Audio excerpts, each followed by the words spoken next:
एक समय की बात है। एक युवा व्यक्ति राज, जो कि एक अत्यंत महत्वाकांक्षी और अधीर व्यक्ति था, अपने जीवन में सफलता पाने के लिए उत्सुक था। वह हमेशा जल्दबाजी में रहता और हर काम को जल्दी जल्दी खत्म करने की कोशिश करता। लेकिन उसकी अधीरता के कारण वह अक्सर गलतियां करता और असफल हो जाता।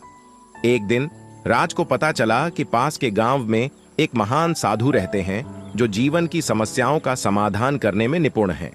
वह तुरंत साधु के पास गया और अपनी समस्या बताई। गुरुजी, मैं बहुत अधीर हूं।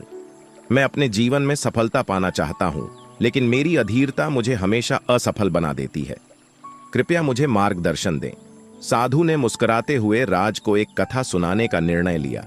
उन्होंने कहा, राज, मैं तुम्हें एक कहानी सुनाता हूं। एक बार एक किसान था जिसे अपने खेत में फसल उगानी थी। उसने बीज बो दिए और धैर्यपूर्वक प्रतीक्षा करने लगा। लेकिन एक दिन उसने देखा कि फसल धीरे धीरे बढ़ रही है। वह अधीर हो गया और सोचने लगा कि अगर वह पौधों को खींचेगा तो वे तेजी से बढ़ेंगे। राज ने उत्सुकतापूर्वक पूछा, फिर क्या हुआ गुरुजी? साधु ने उत्तर दिया, किसान ने अपने पौधों को खींचना शुरू कर दिया। परिणाम स्वरूप पौधों की जड़ें कमजोर हो गईं और वे मुरझा गए।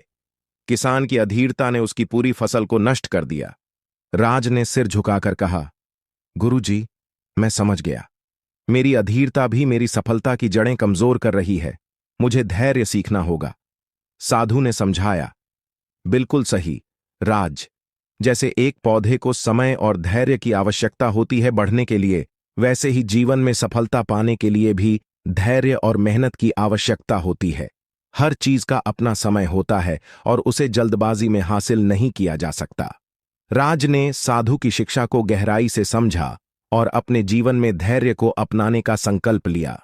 उसने धीरे धीरे अधीरता को त्याग कर संयम और धैर्य को अपनाया। परिणाम स्वरूप वह न केवल अपने कामों में सफल हुआ, बल्कि अपने जीवन में भी शांति और संतुलन प्राप्त किया। कहानी की शिक्षा। इस कहानी से हमें यह सीख मिलती है कि अधीरता हमें नष्ट कर सकती है और सफलता पाने के लिए धैर्य और संयम आवश्यक हैं।